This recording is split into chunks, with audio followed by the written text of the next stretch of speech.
It has often been my habit, when the mind grows weary of the commonplace tragedies of life, to return in thought to those singular cases which once brought me into close companionship with Mr. Sherlock Holmes. There are some mysteries which time does not diminish, but rather sharpens, like the edge of a well-forged blade. Of all such cases none has remained more persistently fixed in my memory than that which came to be known, in later police reports, as the lamp that went out twice. It began, as so many of our most extraordinary adventures did, on a cold and restless evening in London. The fog had descended upon the city like a heavy curtain drawn too soon upon a tired stage, swallowing street lamps whole and reducing the world beyond Baker Street to a shifting veil of gaslight and shadow. The horses upon the street moved like ghostly apparitions, their hoof-beats softened by the damp air, and even the cries of the street vendors seemed to dissolve before they reached our window. Holmes sat by the fireplace, his long fingers pressed together in that familiar pose of analytical contemplation. Before him lay a newspaper, though I had observed for some time that he was no longer reading it. Instead, his gaze had turned inward, as if the dull rhythm of London itself had become more instructive than any printed column. I had just set down my medical journal when the first sign of disturbance arrived.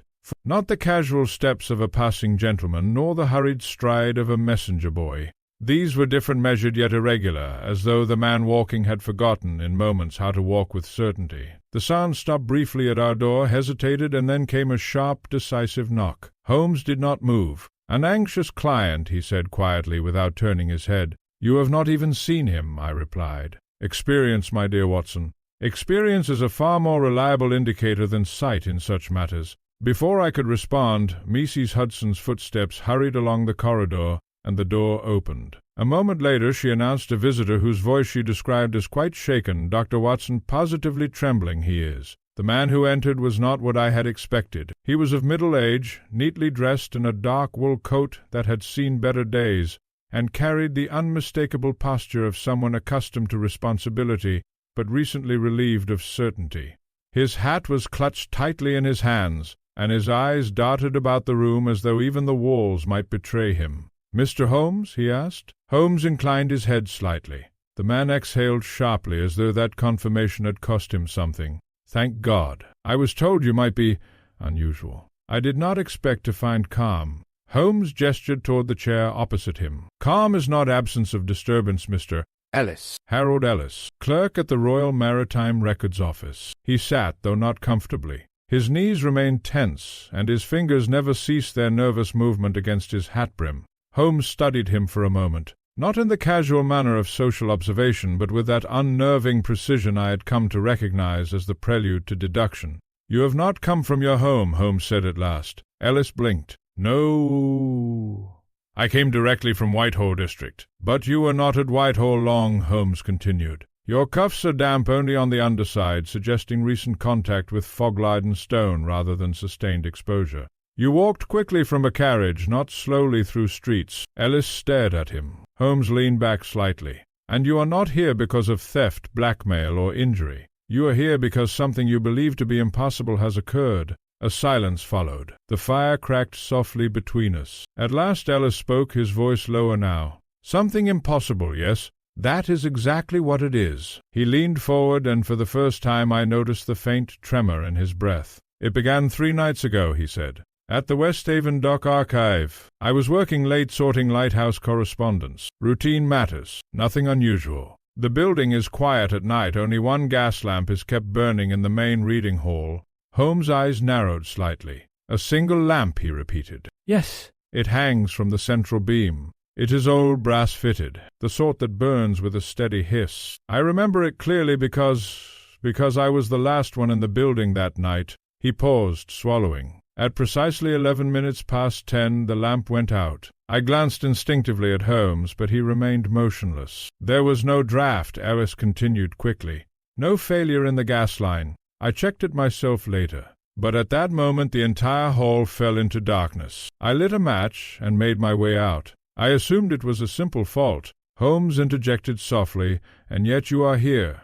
Ellis nodded. "Because the next night I was not alone when it happened. The fire seemed suddenly louder. I had 2 colleagues with me, Mr. Dawes and Mr. Kitteridge. We remained later than usual, verifying shipment ledgers. The lamp was working perfectly. Then, at exactly the same minute, 11 minutes past 10, it went out again. His voice tightened. This time I did not dismiss it. Holmes' fingers tapped once against each other. And the third night? Ellis hesitated. The third night I refused to stay, but Dawes insisted it was coincidence, so he and Kitteridge remained. I left early. He looked up at us, eyes strained. The lamp went out again, but this time Holmes prompted gently, yes. This time it came back on. A silence followed that seemed to deepen the fog outside rather than escape it. I felt a faint unease settle within me. Not fear, precisely, but that subtle disturbance one feels when logic is approached but not yet grasped. Holmes, however, remained composed. A lamp extinguishing and relighting itself at a precise interval, he said slowly, and observed consistently by multiple witnesses. Yes, Ellis whispered. And there is more. Dawes reported that during the darkness only for a few seconds he heard footsteps moving across the hall, but no one was there. The doors were locked. Holmes rose suddenly and walked to the window. For a long moment he said nothing, his silhouette framed against the pale London haze. Then he spoke. Mr. Ellis, tell me, has anything been moved or taken from the archive during these events? Ellis hesitated. No. And yet you are convinced something has been altered? Ellis nodded slowly. Because the ledgers, they do not feel the same. It sounds absurd, I know. Holmes turned back toward him, his eyes now sharp with renewed focus. Not absurd, he said quietly. Prematurely interpreted. He returned to his chair and picked up his pipe, though he did not light it. Watson, he said to me, we shall require a visit to Westhaven Dock Archive. I stood at once. And Mr. Ellis, Holmes added, I suggest you accompany us. If your lamp truly goes out twice, then once more will be sufficient for me to understand why. Ellis swallowed hard. You believe me, then? Holmes' expression softened only slightly, though his eyes remained distant. I believe, he said, that reality is rarely as simple as its witnesses assume, and with that the matter was decided. Yet even as we prepared ourselves for departure into the fog-bound streets of London, I could not shake the feeling that we were not merely approaching a mystery but stepping into one already in motion, as though the lamp in question had not gone out twice, but had already been lit for the third time somewhere ahead of us, waiting. The journey to Westhaven Dock Archive was undertaken the very next morning, though in truth London had not slept at all that night. The fog had thickened into something almost material, pressing against the carriage windows like a living presence that resented our passage through it. Gas lamps flickered weakly along the streets, their light appearing not as illumination but as wounds cut into the grey body of the city. Mr. Harold Ellis sat opposite us, silent now, as though the mere act of recounting his story had exhausted him of further speech. He kept glancing toward Holmes, perhaps hoping for reassurance, though Holmes offered none. Instead, he sat with his eyes half closed, his head slightly tilted, as if listening not to us, but to something beyond the carriage itself. I had long learned that when Holmes adopted such a posture, it was never idleness. It was preparation. Tell me again, Holmes said suddenly, without opening his eyes, the exact position of the lamp. Ellis startled slightly. Above the central reading table, suspended from a brass chain attached to the main beam, and the flame steady or fluctuating. Steady. Always steady. Holmes gave a faint nod, as though confirming a calculation only he could see. And the extinguishing instantaneous or gradual? Instantaneous, Ellis replied, like a switch being turned off. At this, Holmes opened his eyes. Gas lamps do not behave like switches, he said quietly. The carriage jolted slightly as we turned a corner, and for a moment I lost sight of Holmes' expression in the shifting light. But there was something in his tonal absence of skepticism, replaced instead by a focused curiosity that I had come to recognize as more dangerous than doubt. We arrived at the dock district shortly thereafter. Westhaven was not a place of elegance or comfort. It was a functional artery of London's maritime commerce, filled with warehouses, counting-houses, and the persistent smell of salt, oil, and damp timber. The archive building itself stood slightly apart from the others, a rectangular structure of aged brick, its windows tall and narrow like watchful eyes that had grown tired of observation. A constable stood at the entrance, his coat collar raised against the fog. "Mr. Holmes," he said immediately upon recognizing us. "Inspector Lestrade said you might arrive." At the mention of Lestrade, Holmes' lips curled faintly. How considerate of him to anticipate my involvement after the fact. The constable coughed awkwardly and stepped aside. Inside, the air was markedly colder, not merely in temperature but in feeling. It was the kind of cold that seemed to linger in objects rather than atmosphere, as though the building itself retained memory of absence. The main reading hall was precisely as Ellis had described, a long, narrow chamber with wooden tables arranged in disciplined rows. At its center hung the lamp. Even in daylight it drew attention not for its brightness, but for its isolation. It was the only source of illumination in the room, suspended like an interrogator above a silent witness. Holmes stepped beneath it without hesitation. I followed, though I confess I felt an odd reluctance, as though crossing into its radius meant entering the boundary of the unknown event itself. Holmes looked upward. "The chain is too thick for vibration from air currents alone," he murmured. He circled the table slowly. "No soot displacement on the glass," he continued. "No sign of irregular combustion." He turned suddenly to Ellis. "Where exactly did you stand when it first extinguished?" Ellis hesitated, then pointed. "Here, near the western table." "And your colleagues?" "Dawes was here," he pointed slightly opposite. "Kitteridge near the ledger cabinet." Holmes nodded once. "And the doors were locked?" "I checked them myself." Holmes walked to the main door. He examined the lock with careful attention, then the frame, then the hinges. "You have keys?" he asked. Ellis produced a small ring. Holmes took them without comment, tested one, and returned it. "Watson," he said, "observe the height of the lamp." I did so. "It is unusual," I said. "Lower than most gas fixtures in similar halls." "Precisely," Holmes replied. "Deliberately so." He returned to the center of the room and stood directly beneath it once more. "Mr. Ellis," he said, "at the exact moment the lamp extinguished, did you hear anything other than the footsteps you later reported?" Ellis thought carefully. "A faint metallic sound," he said slowly, "like something brushing against metal." Holmes' eyes sharpened. "And you did not mention this earlier." "I thought it irrelevant," Ellis said defensively. Holmes shook his head. "In this room, Mr. Ellis, relevance is not determined by assumption." He stepped back and examined the lamp once more, then unexpectedly reached upward and gently tapped the glass casing. It gave a hollow resonance. I watched him closely. "Watson," he said, "what do you infer from a lamp that extinguishes without loss of gas pressure?" "Interference with the flame source itself. Perhaps oxygen displacement?"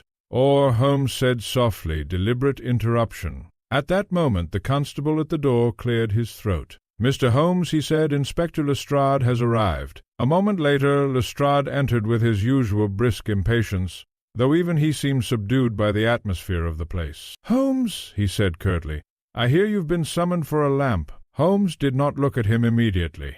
"A most reductionist summary," he said, "but not inaccurate." Lestrade sighed. "It's a faulty fixture. Probably pressure irregularities. The dock workers here are already frightened enough without." "Inspector," Holmes interrupted gently, "do dock workers commonly report lamps extinguishing and relighting themselves in a controlled sequence?" Lestrade paused. "Well—" Holmes turned slightly toward him. "Then we are not dealing with a faulty fixture." A silence followed. Even Lestrade seemed momentarily deprived of response. Holmes walked back beneath the lamp. "Mr. Ellis," he said, "tonight you will remain here." Ellis went pale. I would prefer not." "You will," Holmes said calmly, "but not alone." He turned to Lestrade. "And you, Inspector, will ensure that no one enters or exits this hall between 10 and 11. Lestrade frowned. "And what exactly do you expect to happen?" Holmes' gaze remained fixed on the lamp. "I expect," he said quietly, "to observe whether light behaves according to its known laws or according to someone else's design." For the first time I felt a distinct unease settle in my chest, not at what had occurred, but at what Holmes clearly expected would occur again. And in that moment, standing beneath that silent lamp, I realized that we were no longer investigating a mystery of the past. We were waiting for it to repeat itself. The events of the following hours have remained with me more vividly than many incidents of greater apparent significance, for there is something peculiarly unsettling in the quiet anticipation of a phenomenon that has not yet chosen to repeat itself. Holmes had insisted that we remain at the Westhaven Dock Archive until nightfall. Lestrade, though visibly unconvinced, had agreed to the arrangement more from a reluctance to appear obstructive than from any genuine belief in the necessity of Holmes' instructions. Mr. Ellis, meanwhile, was clearly regretting his decision to involve outside assistance at all, though he lacked the courage to withdraw from it. The great reading hall, now empty of its daytime activity, seemed to alter in character as the afternoon progressed. What had once appeared merely austere now took on a more oppressive stillness, as though the building itself was slowly withdrawing into expectation. The long tables cast deeper shadows as the sun lowered behind the fog,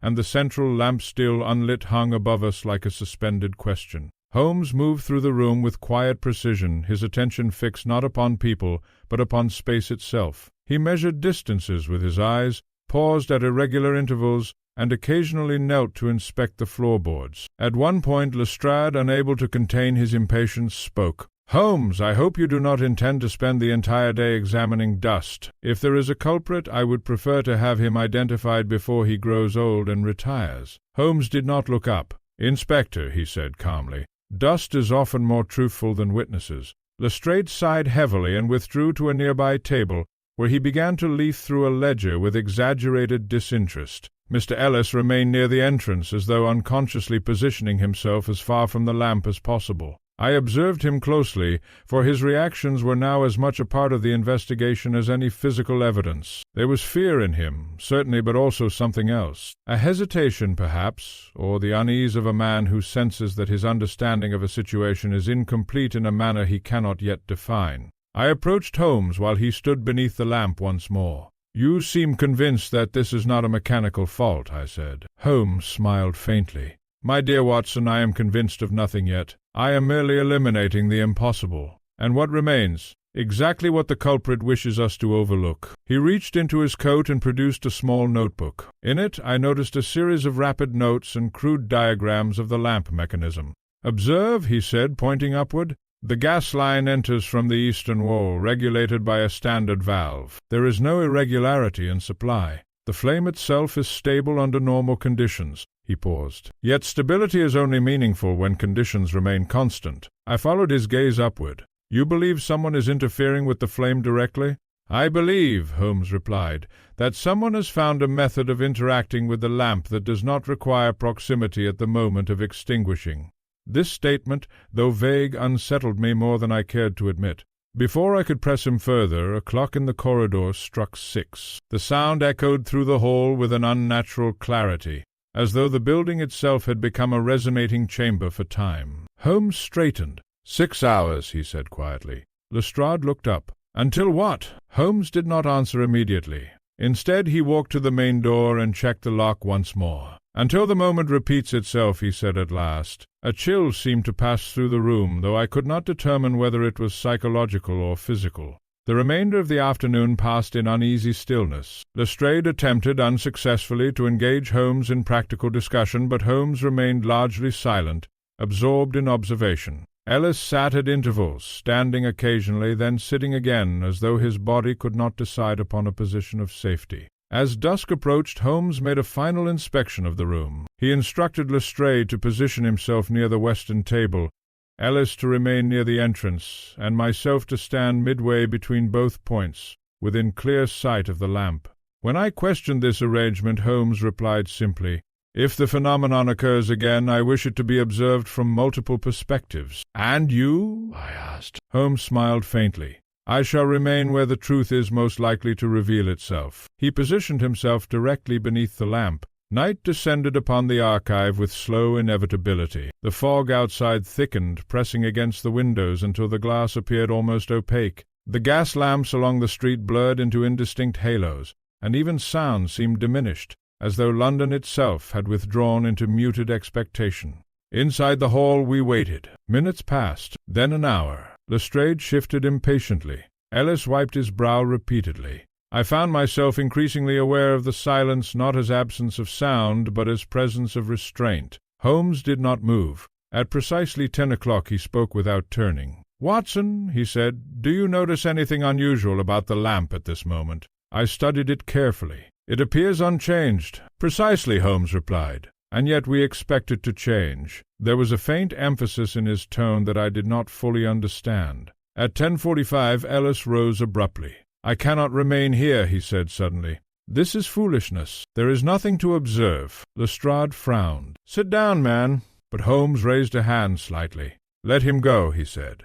Ellis hesitated, then slowly sat again, though visibly shaken. At 10:58 Holmes finally moved. He stepped slightly backward, no more than a pace, and placed himself no longer directly beneath the lamp, but just beyond its central alignment. I noticed this change immediately, though I could not determine its purpose. At 11 o'clock precisely, the atmosphere shifted. It was not a sound nor a movement, but a sensation and alteration in presence itself. The air in the room seemed to tighten, as though drawn inward by an unseen force. Lestrade stiffened. Ellis stood frozen. I felt a sudden instinctive awareness that something was about to occur. The lamp went out. No flicker. No diming, no warning. Complete darkness swallowed the whole. Lestrade cursed sharply. Ellis gasped. I reached instinctively for my pocket matches, and then the light returned, but not immediately. There was a pause, a measurable absence of illumination. In that brief interval I became aware of something else. Movement. Deliberate, crossing the central floor. But no one spoke. No one moved. And then the lamp flared back to life. Holmes was already walking toward the center of the room. His voice cut through the confusion. "Remain where you are," Lestrade demanded. "What in God's name?" Holmes raised his hand again. "Watson. Note precisely. Duration of extinguishing." I answered automatically, though my mind struggled to process what I had witnessed. "Approximately 5 to 6 seconds." Holmes nodded once. "Long enough," he said quietly. He turned toward Ellis. "And you heard footsteps." Ellis nodded, shaking. Holmes' expression changed subtly, not surprise, but confirmation. "Then we are no longer dealing with a faulty lamp," he said. He looked upward at the restored flame. "We are dealing with timing." A silence followed that felt heavier than the darkness that had preceded it. Holmes stepped back, his eyes narrowing in thought. "And now," he said softly, "the question is not how the lamp goes out twice." He paused. "But why it returns at all." The silence that followed the lamp's return was not of the ordinary kind. It was not merely the absence of sound, but rather the absence of certainty itself. Even Lestrade, who was rarely shaken by anything short of outright violence, stood motionless beneath the dim glow, as though unsure whether to trust his own senses. The gas lamp above us now burned steadily once more, its flame perfectly calm, as if nothing in the world had occurred to disturb it. Yet we all knew, without needing to speak it aloud, that something had indeed occurred, something precise, deliberate, and deeply unsettling. Holmes remained standing where he had been during the event, no longer directly beneath the lamp, but slightly offset. His eyes were fixed upward, not at the flame itself, but at the fixture, the chain, and the point where the gas line entered the mechanism. Then, in a quiet voice, he said, "It is not random." Lestrade frowned. "What isn't?" Holmes turned slowly. "The extinguishing," he replied. "It occurs with precision, down to the minute." Ellis, still pale, spoke hesitantly from near the entrance. "But how is that possible? A lamp cannot." Holmes interrupted gently, not unkindly, but firmly. "A lamp cannot choose a time, which means someone else has chosen it for it." That statement seemed to hang in the air longer than the flame above us. I stepped closer. "Holmes, you believe there is human interference?" "I believe," he said, "that we are witnessing a controlled interruption of a natural process." Lestrade gave a short, humorless laugh. "Controlled?" In a locked hall with 3 witnesses and no sign of entry? Holmes did not respond immediately. Instead, he walked slowly toward the central table, where the lamp's light fell most strongly. He placed his hand briefly on the wood surface, then lifted it, examining his fingers as though they might reveal something invisible. "Inspector," he said at last, "locks are only as effective as the assumption that no one has reason to bypass them." Lestrade crossed his arms. "You're suggesting an inside job." "I am suggesting nothing yet," Holmes corrected. "I am observing patterns." Ellis shifted uncomfortably. "Patterns? What kind of patterns?" Holmes turned toward him. "Mister Ellis, you stated that the lamp went out at the same minute on multiple nights. 11 minutes past 10. "Yes," Ellis said quickly. "Exactly that time, and the duration of darkness tonight was approximately 5 to 6 seconds, Holmes continued. "Yes," I confirmed. Holmes nodded slowly, as though aligning invisible pieces. "Then we are dealing with a timed mechanism, not of destruction but of interruption and restoration." That word restoration stayed with me. It suggested not an accident, nor even sabotage in the traditional sense, but something more deliberate, something almost reversible. Lestrade clearly grew impatient. "Holmes, if someone is tampering with the lamp, then we search the building. We find the culprit. We arrest him. Simple." Holmes smiled faintly. "Nothing about this case has been simple, Inspector, and nothing about it suggests carelessness." He walked back beneath the lamp once more, this time studying it with renewed intensity. "Watson," he said, "did you observe anything during the moment of extinguishing?" I hesitated. "Only darkness." "Direction?" I concentrated, replaying the moment. "From the center of the hall, moving westward." Holmes nodded once. "And yet no one moved from their position." That was correct. I remembered it clearly now. Lestrade had been stationary, Ellis near the entrance, Holmes slightly offset. I myself had not moved. The realization made the memory more troubling. "If no one moved," I said slowly, "then the footsteps were not physical?" Holmes raised a finger slightly. He said, "they belonged to someone who was already moving before the light disappeared." A silence followed this observation. Ellis suddenly spoke again, his voice strained. "Inspector Dawes mentioned something during the first incident. He said he thought he saw a shape in the darkness. Not clearly, just a suggestion of movement." Lestrade looked sharply at him. "Why was this not reported?" Ellis looked down. "I assumed it was imagination." Holmes turned his gaze toward Ellis. "Imagination is rarely synchronized between multiple observers at identical intervals," he said softly. That statement seemed to unsettle Ellis further. Holmes now began pacing slowly along the central aisle of the hall. His steps were measured, almost ritualistic, as though he were retracing invisible paths. "Watson," he said without stopping, "what distinguishes an ordinary mechanical failure from a deliberate intervention?" "Predictability." "Correct," Holmes said. "And what have we observed?" "Predictability," I replied, though reluctantly. He nodded. "And yet," he added, "predictability does not imply simplicity." At that moment Lestrade walked to the lamp and examined it himself. He lifted his hand beneath it, studied the chain, then the glass casing. "I see nothing unusual," he said. Holmes stopped pacing. "That," he replied quietly, "is precisely what concerns me." The phrase lingered. Nothing unusual. It was often the most dangerous conclusion in any investigation. Holmes suddenly turned toward the far end of the hall. "Mr. Ellis," he said, "where exactly were you standing during the second incident?" Ellis pointed hesitantly. "Near the entrance, like tonight." "And your colleagues?" "Dawes was at the western table again. Kitteridge closer to the cabinets." Holmes' expression sharpened slightly. "Consistent positioning," he murmured. Then, unexpectedly, he walked to the western table and tapped it lightly. "Watson," he said, "observe the alignment between this table and the lamp." I followed his instruction. The table sat almost directly beneath the lamp's arc of light, but slightly offset just enough to create a narrow band of shadow along its edge. "It is not centered," I said. "No," Holmes agreed, "and that is deliberate." Lestrade frowned. "What difference does table alignment make to a malfunctioning lamp?" Holmes looked at him. "None," he said. "But it may matter greatly to someone who intends to control perception." That sentence introduced a new unease into the room. Not mechanism, not an accident, but perception. Holmes returned to the center of the hall and stood still for a long moment. Then he spoke again, more quietly than before. "We have assumed," he said, "that the lamp is the subject of this mystery." He paused. "But what if it is not the lamp that is being observed?" A chill seemed to pass through me at that suggestion. Lestrade narrowed his eyes. "Then what is?" Holmes looked upward once more. The people beneath it. Silence fell again, this time heavier than before. Outside, the fog pressed against the windows with renewed density, as though the city itself leaned closer to listen. Holmes stepped away from the lamp slowly. "And now," he said, "we must determine not only how it is controlled—" He paused, "but why it requires witnesses." For the first time since our arrival, I felt a distinct shift in the case. We were no longer simply investigating a strange mechanical occurrence. We were now part of its structure, and whatever force governed the lamp's behavior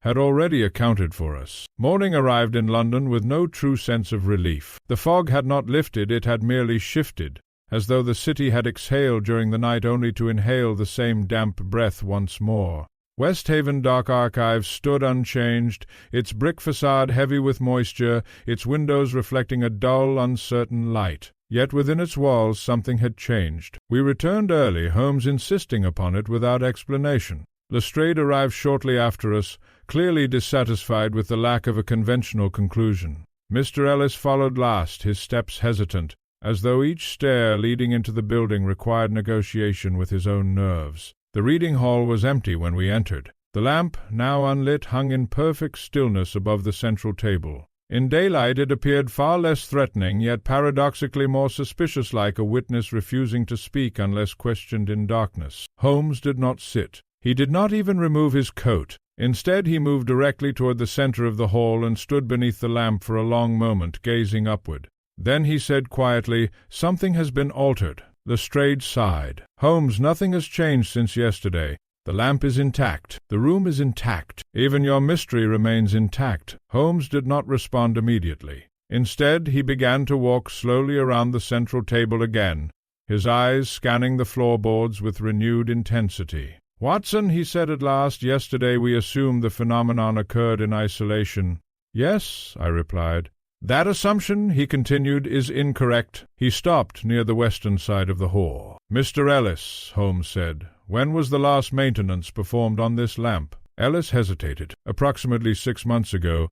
Routine inspection. And nothing replaced since?" "No." Holmes nodded, though his expression suggested dissatisfaction rather than confirmation. He then knelt beside the floorboards near the lamp's central position. Lestrade watched with impatience. "If you're looking for hidden mechanisms in the floor, you'll be disappointed. This building is solid." Holmes ignored him. Instead, he ran his fingers lightly along a seam between 2 planks. "Watson," he said, "what do you notice here?" I crouched beside him. At first I saw nothing unusual. The boards were old, worn by foot traffic, their surfaces slightly uneven. But then I noticed a faint discoloration along the edge of one plank. Not damage, not rot, something subtler. "A mark," I said slowly. "Yes," Holmes replied, "but not random wear." He stood and stepped back. "This section of floor has been disturbed more frequently than the surrounding area." Lestrade frowned. "That could be from heavy tables, movement of furniture." Holmes interrupted gently. "Then the disturbance would be uniform." He turned toward the central table. "But it is not." A silence followed. Holmes walked toward the table and examined its legs carefully. Then he looked upward at the lamp once more. "Watson," he said, "observe the alignment again." I followed his gaze. From this angle I noticed something I had overlooked before. The lamp was not perfectly centered above the table. It was offset by a few inches, barely noticeable, yet precise enough to matter. "That seems minor," I said. "Minor details," Holmes replied, "are often the key to deliberate design." He then turned suddenly to Ellis. "Mr. Ellis, during your first night of observation, did you or your colleagues move the table?" Ellis shook his head quickly. "Absolutely not." Holmes studied him for a moment longer than necessary. "And yet," he said softly, "something beneath it suggests repeated adjustment." Lestrade stepped forward. "Are you suggesting someone has been moving furniture at night without being seen?" Holmes raised a hand slightly. "I am suggesting," he said, "that movement does not always require visibility." He walked toward the western side of the hall again, then stopped near a section of wall where the gas line entered the building. "Now," Holmes continued, "let us consider the lamp itself." He gestured upward. "A single source of light, centralized, dependent on a regulated gas supply. And yet," he paused, "it extinguishes at precise intervals." He turned to us. "There are only 3 possible explanations." Lestrade crossed his arms. "Let me guess. Ghosts, trickery, or faulty equipment." Holmes smiled faintly. "Inspector, your imagination remains admirably consistent." He held up a finger. "First, mechanical failure, already disproven by repetition and precision.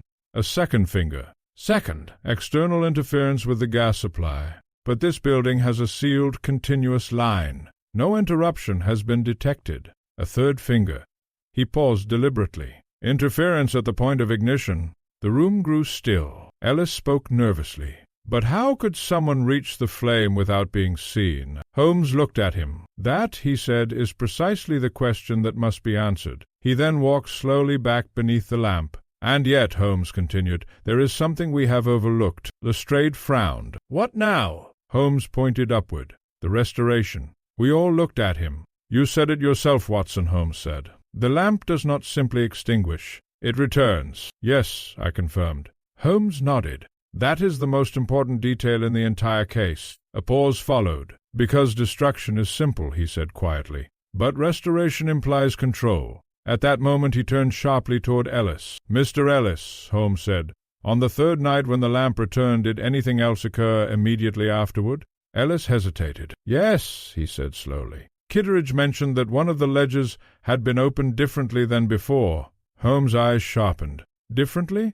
As if someone had been reviewing it, Ellis said. But nothing was missing. Holmes stood very still for a moment. Then he spoke quietly. "Watson," he said, "we are not dealing with a simple interruption of light." He paused. "We are dealing with controlled observation intervals." Lestrade frowned. "I don't understand." Holmes turned toward him. "Someone is using the lamp," he said, "as a signal." The room seemed to tighten at that statement. "A signal?" I repeated. Holmes nodded. "A precise recurring interruption used to coordinate action, movement, or observation."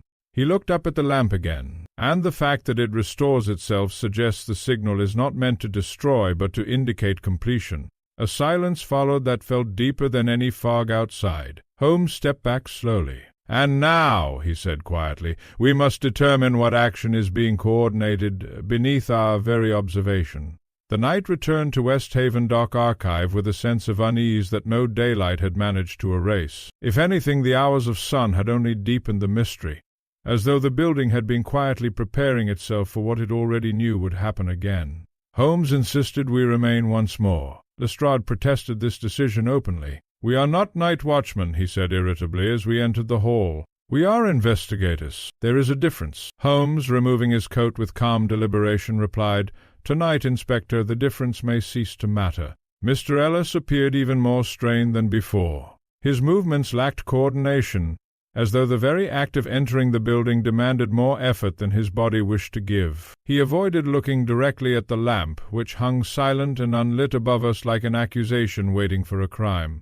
I noticed something unsettling immediately. The hall felt different, not in structure but in atmosphere. The air seemed denser, as though the space itself remembered what had occurred within it. Holmes, however, appeared entirely unaffected. He walked directly beneath the lamp and stood still. "Watson," he said quietly, "observe the room before anything occurs." I complied. Lestrade stood near the western table, arms crossed. Ellis remained close to the entrance, visibly tense. The lamp above us was unchanged, yet I could not shake the feeling that we were no longer observers in this room. We were participants in something already in motion. At 10:30, Holmes spoke without turning. "Mr. Ellis," he said, "did anything unusual occur today while you were away from the archive?" Ellis hesitated. "No." Holmes did not respond immediately. Instead, he stepped away from the center and began walking slowly toward the eastern wall. "That," he said at last, "is precisely what concerns me." Lestrade sighed loudly. "Holmes, you are inventing suspicion where none exists." Holmes stopped and looked at him. "No, Inspector," he said calmly. "I am identifying absence of deviation. That is far more significant." He returned to the central table and placed his hand lightly on its surface. "Watson," he said, "what is the most predictable element in this room?" I thought for a moment. "The lamp's position." Holmes nodded. "And yet it is not the lamp itself that is predictable," he said. "It is the reaction to it." Before I could ask what he meant, a faint ticking clock in the corridor struck 11. The sound reverberated through the hall with unnerving clarity. Holmes did not move. Neither did anyone else. We waited. 10 seconds passed. Then 20. The lamp remained lit. Lestrade exhaled sharply. "Nothing is happening." Ellis looked visibly relieved. I found myself uncertain whether disappointment or relief was the correct response. Holmes, however, narrowed his eyes slightly. "Interesting," he murmured. Lestrade frowned. "What is?" Holmes stepped back slowly from the center of the room. "The deviation," he said. Almost immediately after he spoke, the lamp went out, not instantly this time. There was a subtle hesitation, a fractional dimming, as though the flame had considered resistance before surrendering. Then darkness. Ellis gasped loudly. Lestrade cursed. I reached instinctively into my coat for matches, but Holmes spoke first. "Do not move." His voice was calm but absolute. We froze. In the darkness I heard it again. Measured. Moving across the center of the hall. But this time something was different. The sound was closer. Too close. Lestrade whispered, "Holmes, what is that?" Holmes did not reply. I strained to listen, and then realized something that made my skin tighten. The footsteps were not random. They were following a path, a precise route across the floor. Then silence. No footsteps. No movement. Just absence. And then the lamp returned. The flame reignited as if nothing had happened. But Holmes had already moved. He was now standing near the western side of the hall, no longer beneath the lamp. His voice cut through the tension. "Watson!" 4 seconds, I replied automatically. Holmes nodded. "Shorter than before." Lestrade stepped forward. Shorter? What difference does that make? Holmes turned slowly toward him. It means, he said quietly, the process is adapting. Ellis looked alarmed. Adapting to what? Holmes did not answer immediately. Instead, he walked toward the center of the room and crouched near the floor where the footsteps had been heard. He examined the boards carefully. Then he stopped. "Watson," he said sharply, "come here."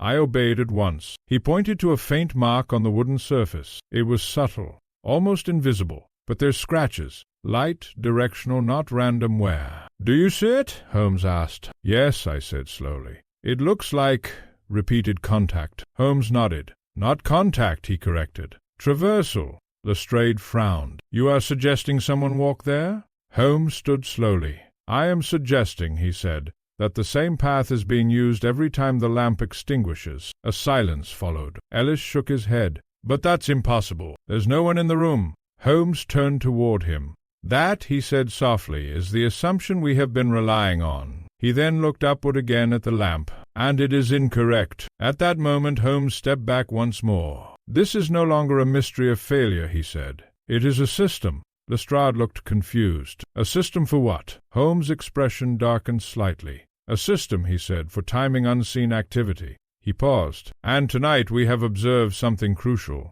He turned toward us. The interval has shortened. A cold silence settled over the room. Ellis whispered, "What does that mean?" Holmes replied quietly, "It means whatever is being coordinated," he glanced upward at the lamp, "is approaching completion." Outside, the fog pressed harder against the windows, as though eager to see what we could not. And in that moment I understood something with uncomfortable clarity. The lamp was not warning us of what had already happened. It was counting down to what would happen next. The morning after the second interruption brought with it no sense of resolution, only an uneasy continuation of tension, as though the night had not ended but merely paused. Westhaven Dock Archives stood unchanged in structure, yet altered in presence. I have often observed that places involved in unresolved mysteries begin to feel as though they are waiting, not for investigation, but for conclusion. Holmes arrived earlier than either Lestrade or Mr. Ellis. I found him already inside the reading hall when I entered, standing beneath the unlit lamp,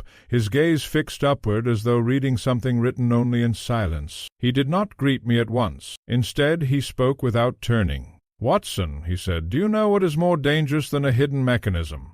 "A misunderstood one?" Holmes shook his head slightly.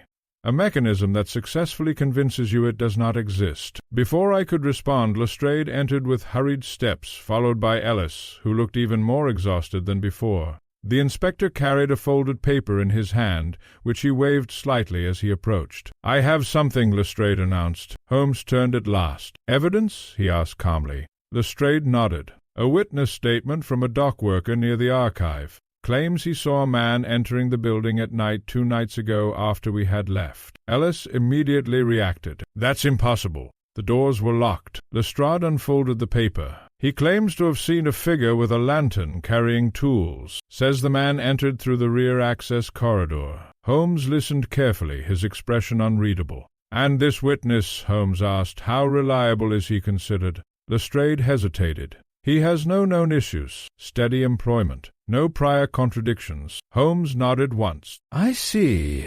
That single phrase carried no agreement, no dismissal, only calculation. He walked slowly toward the central table. "A man seen entering after hours," Holmes repeated softly, "with tools." He paused. "Watson, what would such a man be expected to do?" "Maintenance," I suggested. "Or repair." Holmes nodded. "Precisely the direction this case would like us to follow." Lestrade frowned. "You think it's a distraction?"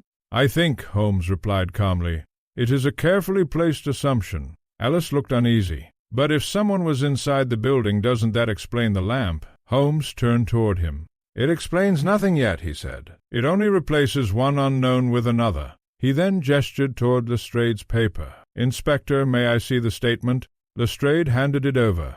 Holmes read it quickly, his eyes moving with precision across the page. Then he folded it and returned it without comment. "This witness," Holmes said, "describes a man entering through the rear corridor."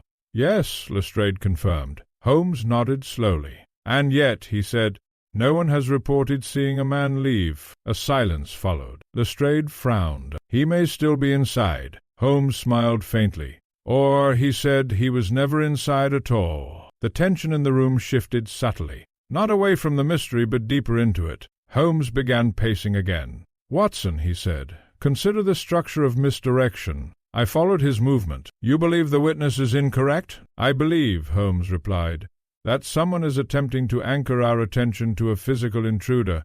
Lestrade crossed his arms. Do you believe the real cause is?" Holmes stopped walking. "That," he said, "is what the lamp is telling us." He looked upward again, but not directly. Ellis shook his head. "I don't understand any of this anymore. First the lamp goes out at a precise time, then footsteps, then witnesses claiming intruders. Which is real?" Holmes looked at him steadily. "That," he said, "is the question someone wants you to ask." A cold silence followed. Then Holmes added quietly, "And, more importantly, what answer will satisfy you enough to stop looking further?" I felt a slight unease at that statement. Holmes turned toward the western side of the hall. "Inspector," he said, "what was the exact position of this supposed intruder sighting?" Lestrade checked his notes. "Rear corridor leading into the archive storage wing." Holmes nodded. "And what is stored in that wing?" "Old maritime records," Lestrade replied. Holmes paused. "And how frequently are they accessed?" "Rarely," Lestrade admitted. Holmes turned to Ellis. "Mr. Ellis, do you personally ever enter that wing?" Ellis hesitated. "Occasionally, for retrievals." Holmes nodded again. "So access is not restricted?" "No," Ellis said. Holmes stepped closer. "Then a sighting in that area would not be inherently suspicious." Lestrade frowned. "Exactly." Holmes raised a finger slightly. "And that is why it is effective." He turned away again. "Misdirection does not rely on impossibility," he said quietly. "It relies on plausibility." A pause. Something believable enough to be accepted without question.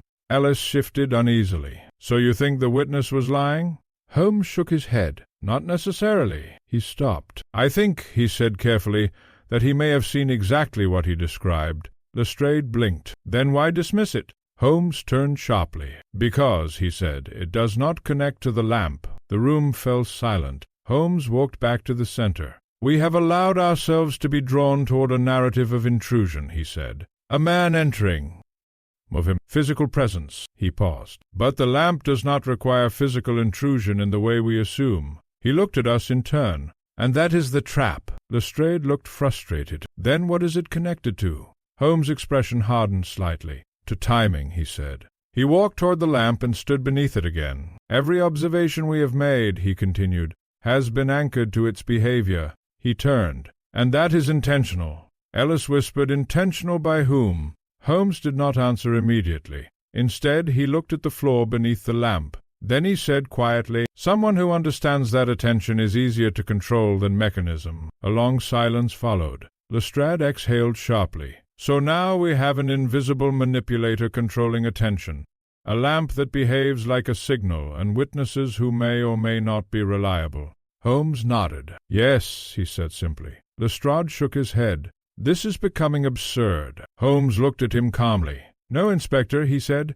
"It is becoming structured." He stepped back slightly. "And structure implies intent." For the first time that day I saw something change in Holmes' expression. Not confusion, but recognition of pattern emerging beneath layers of contradiction. He turned toward me. "Watson," he said, "we are being led." A pause. "And we are following willingly." I felt a slight chill at that. Lestrade muttered, "Led where?" Holmes looked up once more at the lamp. "That," he said softly, "is what the next interruption will answer." Outside the fog thickened again as though listening, and in that moment I realized the most unsettling part of the entire case. We were no longer searching for the truth behind the lamp. We were beginning to anticipate its next instruction. That evening Holmes did something unusual. He refused to wait inside the archive. Instead, he walked us out into the fog-covered dock district, as though distance from the lamp might somehow clarify its influence upon us. The decision puzzled Lestrade greatly, and even I found it uncharacteristic. Holmes is rarely a man who abandons the center of a mystery while it is still unfolding. Yet he moved with certainty, hands behind his back, eyes fixed ahead through the shifting grey veil of London. We followed him in silence until we reached a narrow alley between two warehouse buildings. The air here was colder, the fog denser, and the sounds of the dockyard reduced to faint echoes of movement and distant water. Lestrade finally broke the silence. "Holmes," he said, "if you've dragged us out here for another philosophical lecture, I assure you—" Holmes raised a hand slightly. "I have not dragged you anywhere, Inspector," he said calmly. "You chose to follow." That silenced Lestrade for a moment. Holmes turned to face us. "What we are witnessing," he said, "is not a mystery that unfolds in reaction to our investigation. It unfolds independently of it." Ellis looked uneasy. "Then what are we doing here?" Holmes' gaze sharpened slightly. "We are adjusting our position within it." He reached into his coat and produced a small pocket watch. He opened it, studied it briefly, then closed it again. "Watson," he said, "tell me, what is the most consistent variable we have observed?" I thought carefully. "The timing of the lamp's extinguishing." "Correct," Holmes said. "And the second?" "The restoration of light." Holmes nodded. "And what does that imply?" Lestrade answered before I could. "That someone is controlling it." Holmes looked at him. "Yes," he said. "But more importantly, it implies control over observation intervals." Ellis frowned. "Observation intervals?" Holmes stepped slightly closer. "Each extinguishing event," he said, "does not merely interrupt light, it interrupts awareness." A controlled pause in perception. A silence followed. Then Holmes continued. "And in that pause something is being executed." Lestrade crossed his arms. "You keep saying that. Executed what?" Holmes did not answer immediately. Instead, he looked toward the distant outline of the archive building, barely visible through the fog. "I believe," he said at last, "that we have been reacting to symptoms rather than structure." He turned back to us. "And tonight we will stop reacting." Ellis swallowed nervously. "What does that mean?" Holmes' expression remained calm. "It means," he said, "we change the conditions of the experiment." Lestrade narrowed his eyes. "Experiment?" Holmes nodded. He began walking again, and we followed. When we returned to the archive, the hall was still empty, the lamp still unlit. But Holmes moved differently now, more decisively, as though some internal calculation had reached a conclusion. He walked directly beneath the lamp and placed his cane on the floor. "Watson," he said, "observe carefully tonight, not the lamp, but everything around it." I nodded. Lestrade positioned himself near the western table once more, though now with visible skepticism rather than confidence. Ellis stood near the entrance, visibly tense. Holmes remained in the center. But this time something was different. He was not waiting. He was preparing. At 10:30 Holmes moved. He began placing small chalk marks on the floor, subtle, precise indicators at measured intervals around the central table. Lestrade frowned. "What are you doing?" Holmes did not look up. "Creating reference points," he said simply. "For what?" I asked. "For movement," Holmes replied. That answer unsettled me more than I expected. At 10:45 Holmes suddenly spoke again. "Watson, do not take your eyes off the lamp after 11 begins." I nodded. Lestrade scoffed quietly. "You expect something different tonight?" Holmes' eyes remained fixed upward. "Yes," he said. A silence followed. At exactly 11 o'clock the atmosphere changed, not suddenly but deliberately, as though the room itself had inhaled in anticipation. The lamp went out. Darkness fell instantly. But this time Holmes moved. "Now," he said sharply, and for the first time something unexpected happened. A faint clicking sound emerged from somewhere within the hall. Lestrade reacted instantly. "What is that?" Holmes did not answer. Instead, he stepped slightly backward into one of his chalk-marked positions, but not random ones, not crossing the room. These were structured, segmented, as though following coordinates rather than terrain. I felt my pulse tighten. Holmes spoke quietly in the darkness. "Watson, count?" I did. 1. The lamp flickered, and returned, but Holmes had already moved again. He was now standing at a different chalk mark. Lestrade shouted, "Holmes, what is happening?" Holmes' voice came calmly through the dim light. "It is repeating," he said. Ellis whispered, "Repeating what?" Holmes looked upward. The sequence. The lamp extinguished again, but this time I saw it clearly, not random darkness. A pause, a deliberate interval, then restoration. Holmes exhaled slowly. 5 seconds, he said. He turned to us. "It is not changing randomly," he said. "It is cycling." Lestrade looked shaken now. "Cycling what?" Holmes' expression hardened. "A pattern," he said quietly, "and we have just identified its structure." He stepped forward. "And now," Holmes said, "we can begin predicting it." For the first time, the mystery no longer felt like something happening to us. It felt like something we had started to understand. But understanding, I would soon learn, does not always bring relief. Sometimes it only brings proximity to the truth that was waiting for us all along. The night had deepened into a heavier silence than any we had yet experienced within Westhaven Dock Archive. It was no longer the silence of waiting, nor even of anticipation. It had become something more structured, almost disciplined, as though the building itself had learned our habits, and now mirrored them back with unsettling precision. Holmes remained within the chalk-marked pattern he had laid across the floor.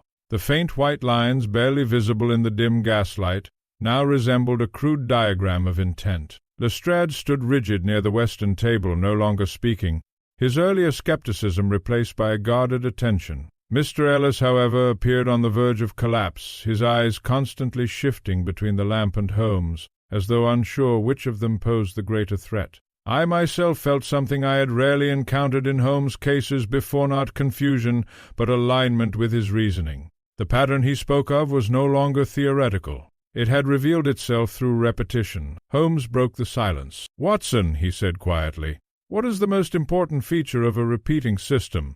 I considered carefully. "Consistency of interval." "Correct," he replied. "And what does consistency imply?" "Control," I answered. Holmes nodded once. "Exactly." He stepped forward slightly, still within his marked position. "And control implies," he continued, "a predictable operator." Lestrade frowned. "You're still insisting someone is actively doing this?" Holmes turned toward him.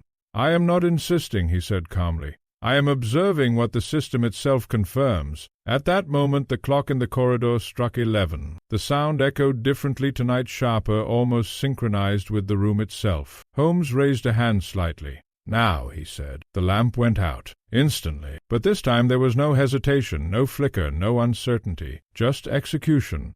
Darkness filled the hall. And in that darkness something changed. The footsteps returned. But they were no longer wandering. They were structured, measured, and closer than before. Lestrade whispered sharply, "Holmes, this is not natural." Holmes replied without raising his voice. "No," he said, "it is not." A pause, which is why it is meaningful. I strained to listen. The footsteps moved across the chalk-marked geometry Holmes had created. Not randomly, but following a sequence I could almost map in my mind. Then Holmes spoke again. "Watson, count the rhythm." I obeyed. 1, 2... The lamp flickered. It returned. Holmes exhaled slowly. 5 seconds, he said. Then again. The lamp went out. 1... Holmes stepped into a new position. Lestrade shouted, "What are you doing now?" Holmes' voice remained calm. "I am confirming structure." Ellis suddenly spoke, voice shaking. "But what structure? There's nothing here." Holmes turned slightly toward him. "Then explain the consistency," he said quietly. Ellis froze. Holmes continued. "If nothing exists, then nothing should repeat with precision." Silence followed. The lamp extinguished again. This time Holmes did not speak immediately. Instead, he listened, and then he moved not randomly but decisively to another marked point. "Watson," he said, "the interval is shortening." I confirmed it. 4 seconds, I said. Lestrade looked alarmed now. "Shortening? That means what exactly?" Holmes answered without hesitation. "It means convergence." A cold silence followed that word. Ellis whispered, "Convergence of what?" Holmes looked upward. "The system is approaching completion." For a moment no one spoke. Even the footsteps seemed to hesitate. Then Holmes added quietly, "And once a system completes its cycle, it reveals its purpose." At that exact moment the lamp returned again. But something was different. The flame did not stabilize immediately. It trembled. Twice, then steadied. Holmes narrowed his eyes. "That," he said softly, "was not part of the earlier pattern." Lestrade stepped forward. "What does that mean?" Holmes turned slowly. "It means," he said, "we are no longer observing the original mechanism." A pause. "We are observing its response to observation." The room seemed colder now. Ellis whispered, "So it knows we're watching it?" Holmes did not answer directly. Instead, he said, "It adapts." Silence followed that single word. Then Holmes stepped back into the center of the chalk pattern. "And now," he said quietly, "we complete the final test." Lestrade looked alarmed. "What test?" Holmes' eyes fixed on the lamp. "We remove uncertainty." At that moment he reached into his coat and produced a small object, dark, cylindrical, unremarkable at first glance. He placed it carefully on the central table. Lestrade frowned. "What is that?" Holmes did not look at him. "A controlled variable," he said. Ellis stepped back instinctively. "Holmes, what are you planning?"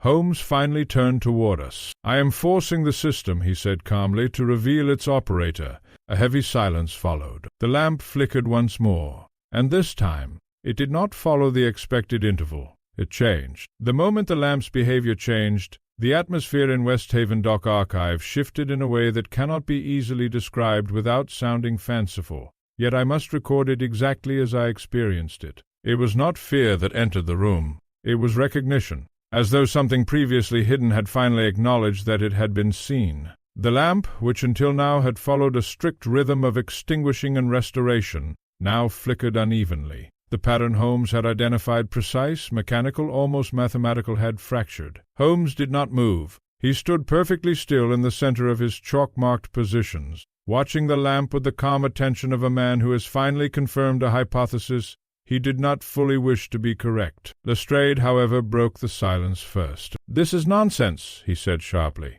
"A lamp does not respond to observation. It either functions or it does not." Holmes replied without looking at him. "That," he said quietly, "is no longer true in this case." Ellis took a step backward, his voice trembling. "Then what is happening to it?" Holmes finally turned slightly. "It is reacting," he said.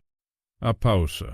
To interference. At that moment the lamp flickered again once, sharply, then stabilized, but only briefly. Then it went out, and did not return. The darkness this time felt different, heavier, more final, as though the system had reached a point beyond its earlier cycles and decided not to continue according to expectation. Lestrade struck a match instinctively, the brief flare of light casting unstable shadows across the room. Holmes spoke immediately. "Do not restore it." Lestrade hesitated. "Why?" Holmes' voice remained calm. "Because we are no longer observing a cycle," he said. "We are observing interruption." A faint sound followed in the darkness. Not footsteps this time. Something subtler. A soft metallic shift, like something adjusting position. Ellis whispered, "Did you hear that?" Holmes nodded once. He stepped carefully forward, still within the chalk markings. "Watson," he said, "do you notice anything missing in the pattern now?" I concentrated. "The timing," I said slowly. "It is no longer consistent." "Correct," Holmes replied. A pause. "And inconsistency implies reaction." Lestrade lowered his voice. "Reaction to what?" Holmes turned toward the lamp's position. "To exposure." The match in Lestrade's hand burned lower. He lit another. The flickering light revealed something unexpected. The chalk markings on the floor were no longer perfectly intact. Several had been disturbed, not erased. Holmes noticed it immediately. "So," he said quietly, "it is mobile." Ellis looked confused. "What is mobile?" Holmes did not answer directly. Instead, he walked slowly toward the altered chalk marks. "This was not random," he said. "Someone has entered the system." Lestrade frowned. "You mean the intruder theory again?" Holmes shook his head slightly. "No," he said. "This is not intrusion."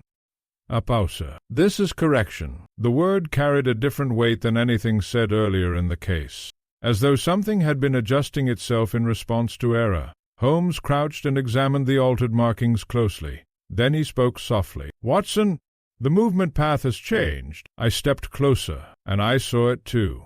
The sequence was no longer linear. It had branched. Lestrade leaned in. "What does that mean?"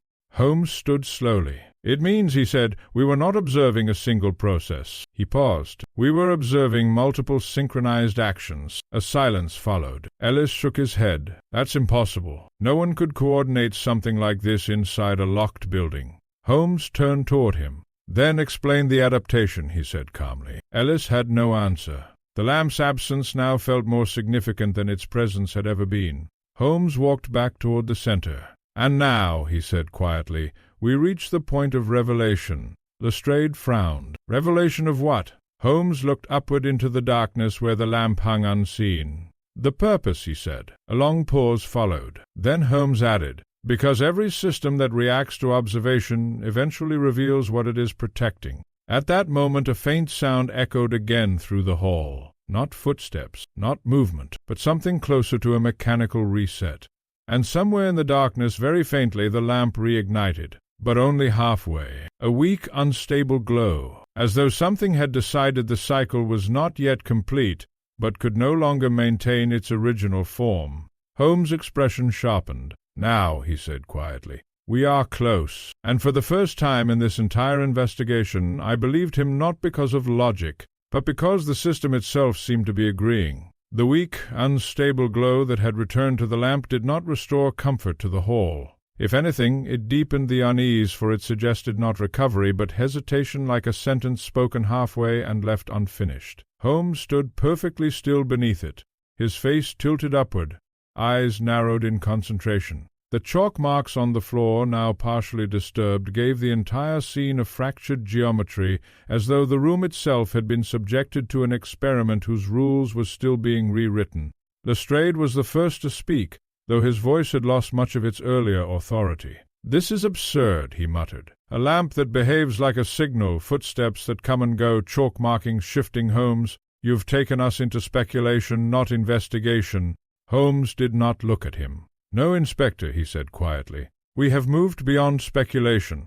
We are now observing response." Ellis stood near the entrance, pale and rigid. "Response to what?" Holmes finally turned toward him. "To discovery," he said. A silence followed that felt heavier than all previous ones combined. Then Holmes began walking again, not randomly, but along the altered chalk pathways, studying them as though reading a language that had changed its grammar overnight. "Watson," he said, "what happens when a controlled system detects that its structure is being mapped?" I hesitated. "It changes?" Holmes nodded once. "Exactly." He stopped near the central table. "And what happens when it can no longer maintain its original structure?" Lestrade frowned. "It collapses." Holmes shook his head slightly. "It adapts." A pause. "And adaptation is not collapse. It is evolution under pressure." At that moment the lamp flickered again, more violently this time. The weak glow struggled, dimmed, then brightened briefly before stabilizing once more. But it was no longer steady. It was breathing. Ellis whispered, "That wasn't happening before." Holmes' eyes sharpened. "No," he said. "It was not." He turned toward the ceiling beams. "Something has changed in the control sequence." Lestrade stepped forward. "What control sequence? You've never proven there is one." Holmes looked at him calmly. "And yet," he said, "you are still here observing it." That silenced Lestrade. Holmes walked toward the western side of the hall, where the chalk markings had shifted most noticeably. He crouched again, studying them closely. "This is no longer repetition," he said softly. "It is correctional feedback." I stepped closer. "Feedback from what?" Holmes did not answer immediately. "Instead," he said, "from observation." A chill passed through me at that phrase. Lestrade exhaled sharply. "You're suggesting the lamp reacts to being watched?" Holmes stood slowly. "I am suggesting," he said, "that someone designed a system that cannot remain unchanged once it is studied." Ellis shook his head. "But why would anyone build something like that?" Holmes' expression darkened slightly. "Because," he said, "they did not intend it to be solved." A long silence followed. The lamp flickered again. This time the change was unmistakable. The timing had altered. It no longer followed seconds. It followed presence. Holmes raised a hand slightly. "Do not move," he said quietly. We froze. The lamp dimmed, brightened, then dimmed again. Holmes watched it carefully. "It is reacting to spatial awareness," he said softly. Lestrade frowned. "That's impossible." Holmes turned toward him. "No," he said. "It is simply unfamiliar to you." He stepped backward once, then again. The lamp immediately brightened slightly. He stopped. A faint, controlled smile appeared on Holmes' face. "Interesting," he murmured. Ellis whispered, "What is it doing?" Holmes replied without looking at him, "It is tracking focus." Lestrade looked alarmed. "Focus?" Holmes nodded. He glanced upward, and adjusting accordingly. A silence followed. Then Holmes spoke more firmly. "We are no longer dealing with a passive mechanism," he said. "We are dealing with an interactive one." He turned toward me. "Watson, recall the first night?" I did. "The lamp went out at a precise time," I said. "Yes," Holmes replied. "And what did we assume?" "That it was mechanical failure," I answered. Holmes nodded. "And what did we learn later?" "That it was controlled," I said. Holmes' eyes narrowed. "And now?" I hesitated. "That it responds to us." Holmes nodded once. "Exactly." He stepped forward. "And that is why the pattern is collapsing." The lamp flickered violently again, the glow unstable, almost agitated. Holmes spoke softly. "It is no longer executing a sequence," he said. "It is attempting to maintain coherence under observation." Lestrade looked between us. "So what happens if it fails?" Holmes paused, then said quietly, "Then we see what was hidden inside the sequence." A silence followed that felt like a held breath. Ellis whispered, "And what is that?" Holmes did not answer immediately. Instead, he looked upward into the unstable light. Then he said, "Tomorrow night we stop watching." A pause, and we start interrupting. The lamp flickered once more sharply, and for a brief moment I had the unsettling impression that it was no longer responding to us, but anticipating us. The final night at Westhaven Dock Archive did not arrive like the others. It did not creep in through fog or settle quietly upon the city. It descended decisively, absolute, as though London itself had accepted that whatever was to be revealed could no longer be delayed. Holmes arrived before either Lestrade or Mr. Ellis. I found him already inside the reading hall, standing beneath the lamp, which now burned with a strange, uneasy steadiness. It was neither bright nor dim, but suspended between conditions, as though uncertain which state would best preserve itself. Holmes did not turn as I entered. "Watson," he said quietly, "tonight the system completes its cycle." I stepped closer. "And what does that mean?" He finally looked at me. "It means," he said, "we will see what it was designed to protect." A silence followed his words. When Lestrade arrived, he carried none of his earlier skepticism. Instead, there was a guarded tension in his posture, as though he had finally accepted that this case no longer belonged to the ordinary framework of policing. Mr. Ellis followed last. He looked exhausted beyond reason, his face pale, his movements slow, as though each step cost him something he could no longer afford. Holmes took his position beneath the lamp, but this time he did not mark the floor. He did not prepare patterns. He did not calculate intervals. Instead, he simply waited. Lestrade frowned. "No experiments tonight?" Holmes replied calmly, "Tonight we do not observe the system." A pause. "We complete it." Ellis swallowed. "Complete it how?" Holmes turned slightly toward him. "By allowing it to finish without resistance." The room fell into uneasy silence. At precisely 11 o'clock the lamp began to flicker. But now it was no longer erratic. It was deliberate. Each flicker felt like a step in a sequence that had already been decided long ago. Holmes raised a hand. "Do not interfere," he said quietly. The lamp dimmed. The footsteps returned. But this time they were not hidden in darkness. They were synchronized with the lamp's rhythm. One flicker. Another flicker. Lestrade stepped forward instinctively, but Holmes stopped him with a single glance. "No," Holmes said. "Let it complete." Ellis whispered, "Complete what?" Holmes answered softly, "The design." The lamp flickered again, and then it went out, but the darkness did not settle as before. It held, sustained, as though waiting, and in that waiting the footsteps stopped.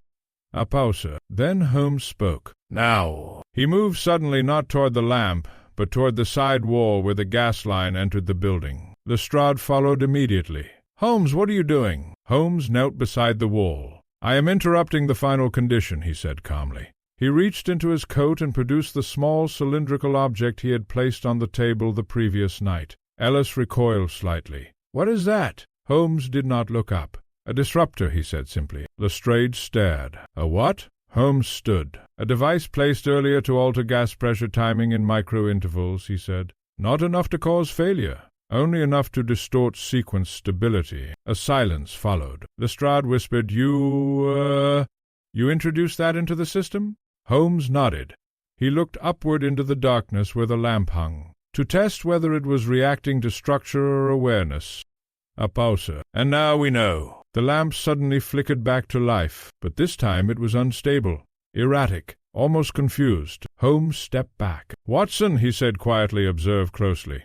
And then I saw it. Not the lamp, not the footsteps, but something else, a pattern beneath the pattern. The interruptions were not random. They were corrective. Each flicker was adjusting something unseen.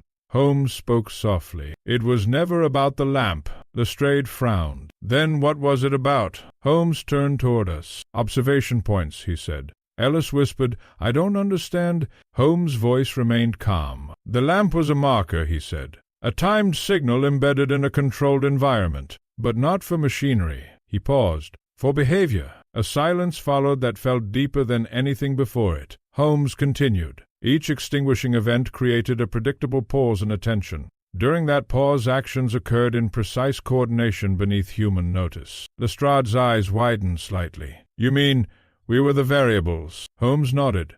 Ellis stepped back, shaken. "Then who set it?" Holmes looked upward. "That," he said quietly, "was never hidden." He turned toward Ellis. "You did!" A stunned silence filled the hall. Ellis shook his head violently. "No." Holmes raised a hand. "Not intentionally," he said. "Structurally." He stepped closer. "You manage the archive schedules, the lighting maintenance, the timing of entries and exits. Every variable required to create a controlled observational environment was already in your routine." Ellis froze. Holmes continued softly. "You did not design the system, but you maintained it." A long silence followed. Lestrade finally spoke, quieter now. "And the lamp?" Holmes looked upward once more. "A synchronization trigger," he said. "Nothing more." He paused. "And now that it has been fully observed, it no longer needs to repeat." At that moment the lamp flickered one final time, then stabilized, completely, steadily, and remained on. Holmes exhaled slowly. "It is over," he said. The silence that followed was different from all others. Not heavy, not tense, but final. Lestrade looked around slowly. "So that's it? No culprit? No arrest?" Holmes smiled faintly. "There is always a culprit, Inspector," he said, "but not always in the form you expect." Ellis stood silently, as though still processing his own role in a structure he had never realized he was sustaining. I looked at Holmes. "And the footsteps?" I asked quietly. Holmes turned toward the now steady lamp. "Residual synchronization noise," he said. "Nothing more." He stepped away from the center. "And Watson," he added softly, "some mysteries do not end with revelation. A pause. They end with understanding that nothing was ever random." He picked up his coat. As we left the archive, the lamp remained lit behind us, steady, ordinary, almost disappointing in its simplicity. But I knew better, for I had seen what Holmes had seen. Not a haunted lamp, not a supernatural force, but a system that had briefly mistaken observation for interference, and corrected itself just in time to remain invisible.